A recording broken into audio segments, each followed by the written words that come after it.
Islam di Spanyol. Sejak pertama kali menginjakkan kaki di tanah Spanyol, hingga tiba masanya jatuh kerajaan Islam terakhir di sana, Islam telah memainkan peranan yang sangat besar.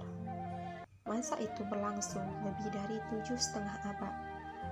Sejarah panjang yang telah dilalui oleh umat Islam di Spanyol dapat dibagi menjadi 6 periode, yaitu periode pertama, tahun 711 sampai 755 Masehi. Pada periode ini, Spanyol berada di bawah pemerintahan para wali yang diangkat oleh Khalifah Bani Umayyah yang berpusat di Damaskus.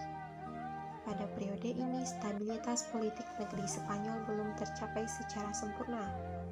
Gangguan-gangguan masih terjadi, baik datang dari dalam maupun dari luar. Periode kedua, tahun 755 sampai 912 Masehi. Pada periode ini, umat Islam Spanyol mulai memperoleh kemajuan-kemajuan, baik dalam bidang politik maupun dalam bidang peradaban. Abdul Al-Rahman Al-Dakhil mendirikan Masjid Cordova dan sekolah-sekolah di kota-kota besar di Spanyol. Periode ketiga, tahun 912 sampai 1013 Masehi.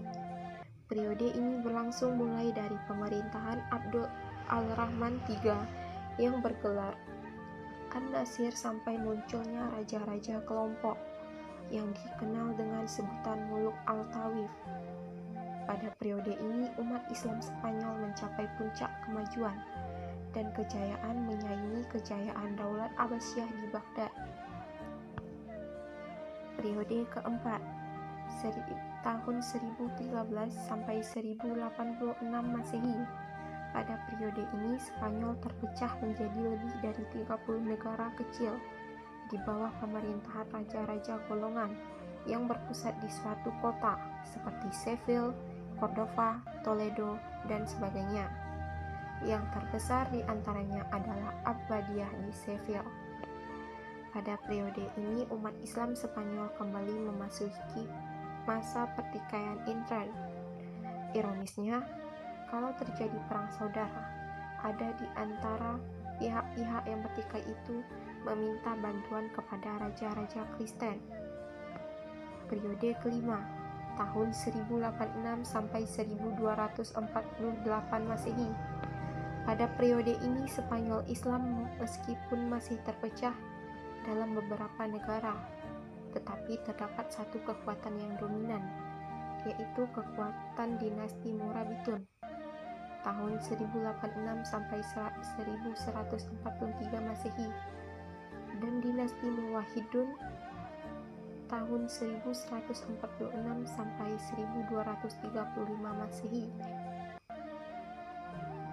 Dinasti Morabitun pada mulanya adalah gerakan agama yang didirikan oleh Yusuf ibnu Tashfin di Afrika Utara. Periode ke-6, tahun 1248 sampai 1492 Masehi. Pada periode ini, Islam hanya berkuasa di daerah Granada di bawah dinasti Bani Ahmad. Peradaban kembali mengalami kemajuan seperti di zaman Abdurrahman An-Nasir. Akan tetapi, secara politik, dinasti ini hanya berkuasa di wilayah yang kecil. Pusat-pusat peradaban Islam di Andalusia. Ketika Islam jaya di Andalusia, maka terdapatlah pusat-pusat peradaban Islam, baik yang bersifat fisik maupun yang bersifat ilmu pengetahuan. Tempat-tempat tersebut adalah: yang pertama, Toledo.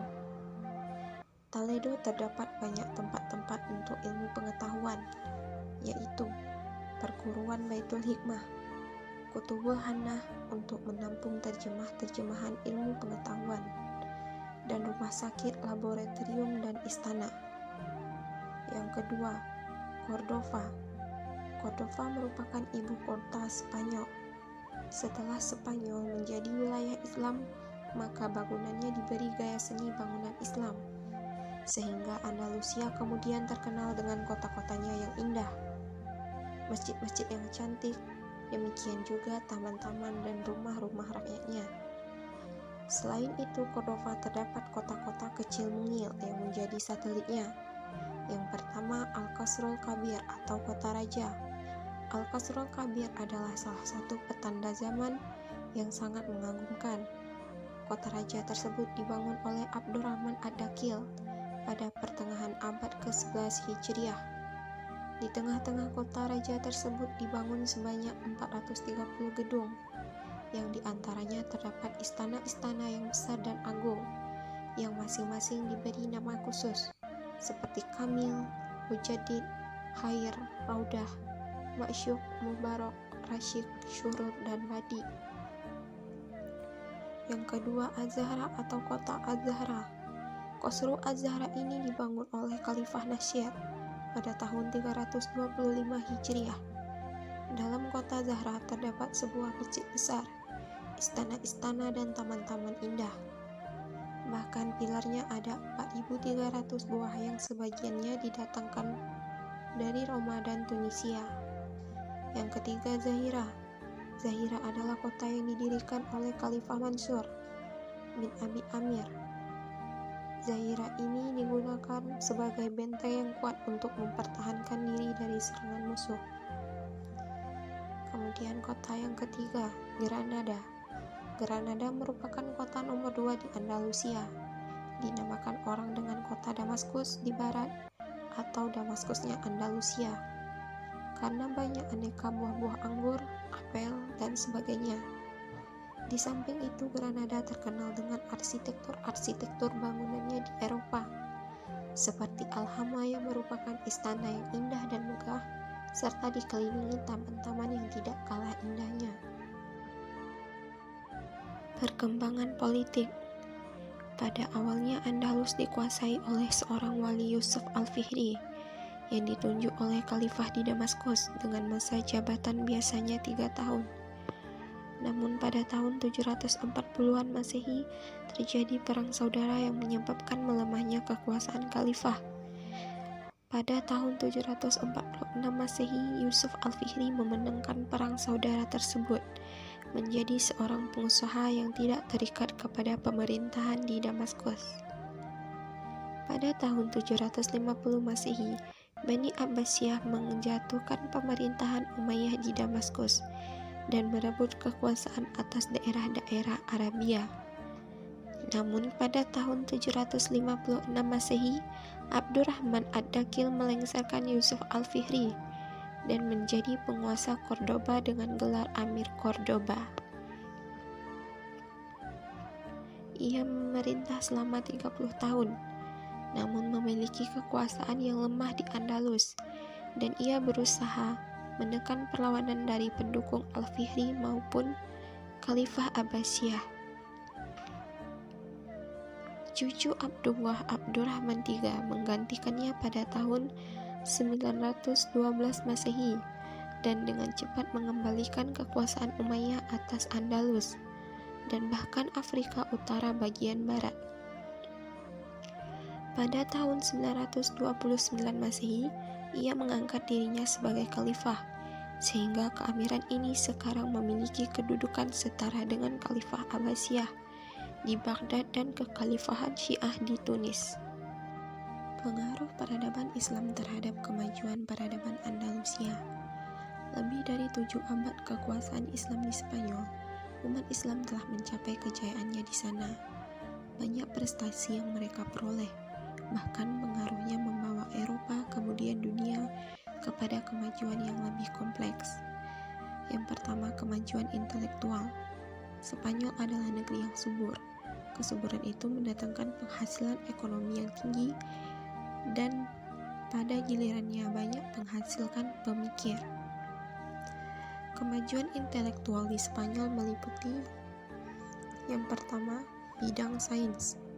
Ilmu-ilmu kedokteran, musik, matematika, astronomi, kimia, dan lain-lain juga berkembang dengan baik. Abbas Ibnu Farnas termasyhur dalam ilmu kimia dan astronomi. Ialah orang pertama yang menemukan pembuatan kaca dari batu. Kemudian yang kedua, bidang fikih. Dalam bidang fikih, Spanyol Islam dikenal sebagai penganut mazhab Maliki. Yang memperkenalkan mazhab ini adalah Ziyad ibnu Abdul Ar-Rahman. Kemudian bidang musik dan kesenian. Dalam bidang musik dan seni suara, Spanyol Islam mencapai kecemerlangan dengan tokohnya Al-Hasan ibnu Nafi yang dijuluki Zaryab.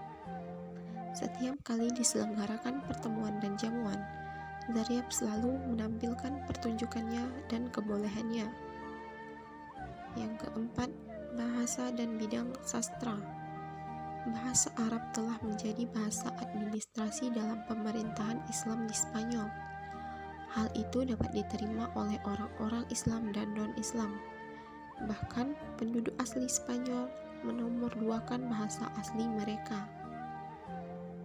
Kemudian, yang kedua, pembangunan fisik.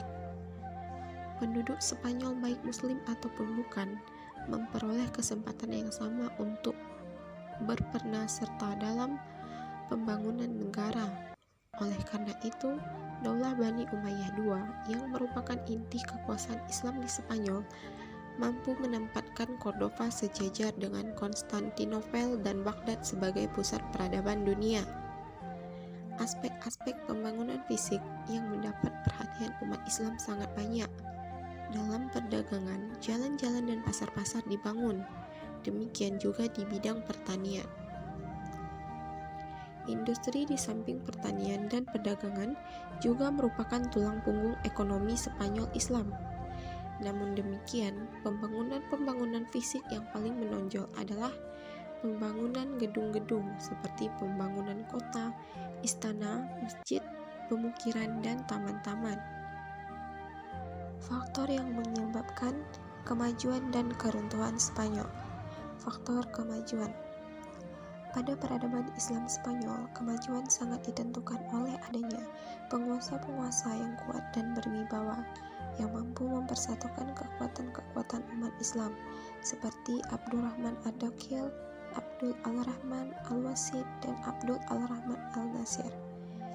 Keberhasilan politik pemimpin-pemimpin tersebut ditunjang oleh kebijaksanaan penguasa-penguasa lainnya yang mampu mempelopori kegiatan-kegiatan ilmiah yang terpenting di antara penguasa dinasti Umayyah di Spanyol.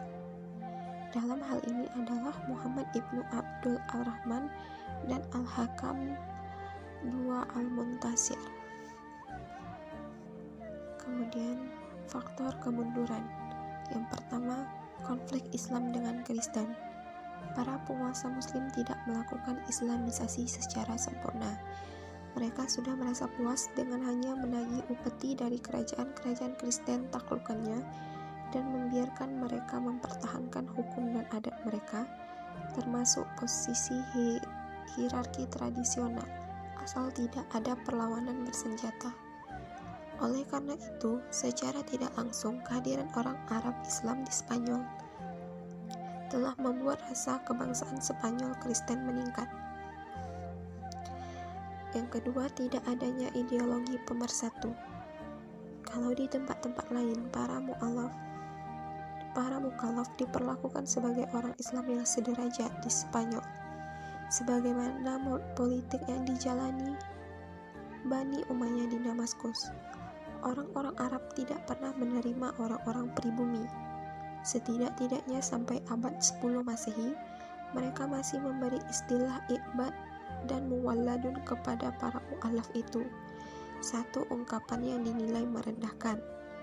Akibatnya, kelompok-kelompok etnis non-Arab yang ada sering menggerogoti dan merusak perdamaian. Kemudian yang ketiga, kesulitan ekonomi. Di paruh kedua masa Islam di Spanyol, para penguasa membangun kota dan membangun ilmu pengetahuan dengan sangat serius, sehingga lalai membina perekonomian. Akibatnya, timbul kesulitan ekonomi yang amat memberatkan dan mempengaruhi kondisi politik dan militer. Yang keempat, tidak jelasnya sistem peralihan kekuasaan. Hal ini menyebabkan perebutan kekuasaan di antara ahli waris. Bahkan karena inilah kekuasaan Bani Umayyah runtuh dan Al-Tawif muncul. Granada yang merupakan pusat kekuasaan Islam terakhir di Spanyol jatuh ke tangan Ferdinand dan Isabella. Di antaranya juga disebabkan permasalahan ini. Yang kelima, keterpencilan. Spanyol Islam bagaikan terpencil dari dunia Islam yang lain, selalu berjuang sendirian tanpa mendapatkan bantuan, kecuali dari Afrika Utara. Dengan demikian, tidak ada kekuatan alternatif yang mampu membendung kebangkitan Kristen di sana.